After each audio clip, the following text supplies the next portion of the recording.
Okay, we're going to talk about the second guideline of weapon disarming. Number 2, understanding how to use the weapon, understanding the weapon itself as a mechanism, and how to utilize it. There are many weapons out there. Rifles, as you can see, shotguns, handguns, revolvers, pistols. Every single one of them is an individual and a different mechanism. In order to do a proper weapon disarm, we got to understand the mechanism of the gun, identify the mechanism of the gun, and according to that, we got to respond. If I'm going to respond to a shotgun the same way I'm going to respond to a pistol, I might be in a lot of trouble. Different mechanism, different reaction for me. Field of fire to every single one of them. That's the main goal I want to achieve, is stepping out the field of fire. But in order to do that, to go to the second stage, I must understand the mechanism of it. Because it's a mechanism, I can create a malfunction.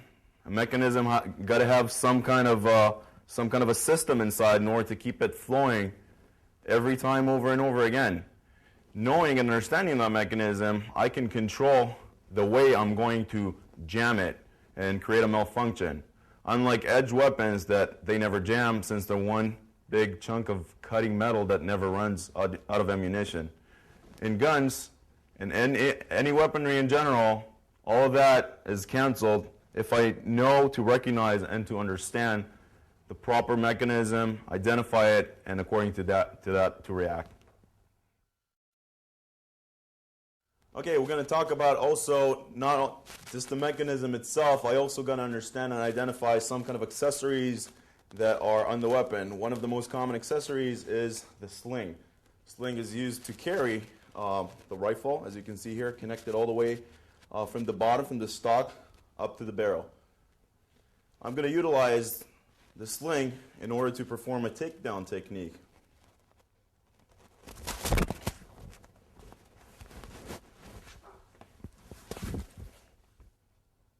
And the finish. Okay, we're still in a mechanism of the gun, identifying a mechanism of the gun. As you can see, Mark here is pointing a pistol, a semi-automatic pistol at me. Now, the thing about pistols is it's got an independent slide. The hammer that drops on the firing pin is actually what's going to cause the fire. Everything is going to start by Mark pressing on the trigger. Now, what I'm going to talk about right now is a suicide drill, as we call it. When everything else fails, you know the guy is serious, you know that's your only way out. Pretty much the Russian style of it is by pushing forward and attaching the wrist. Now, if Mark here is going to press the trigger, you see the hammer is still cocked back, but it doesn't go off. Why? Because the mechanism of the gun. The slide just jam the springs that are in charge of dropping the hammer on the firing pin. Okay? This is a very risky situation, a very risky way to perform that technique. It's a Russian system.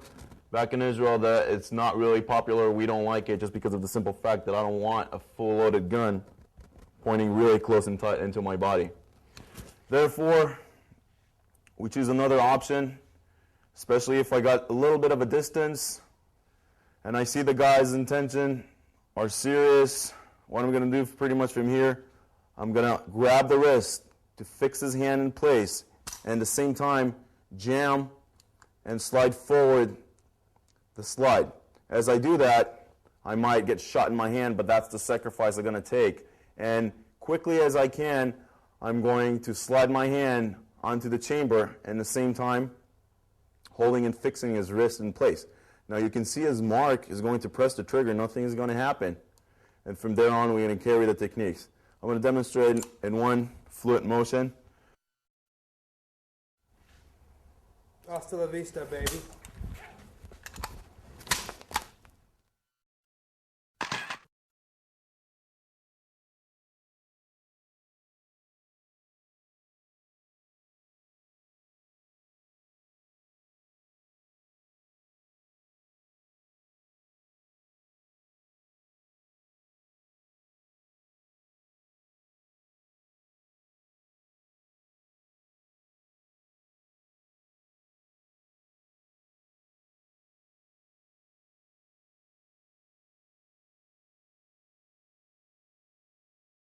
Okay, let's go through the movement and analyze pretty much what I'm going to do. Again, this is an unrecommended suicide technique that with everything else fails, this is most likely what I'm going to perform.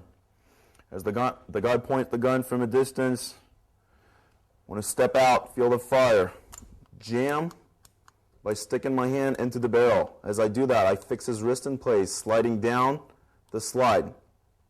All the way, he presses the trigger. You can see the hammer is not going to go off because of the slide being pulled backwards. Away, feel the fire, ballistic arch towards him.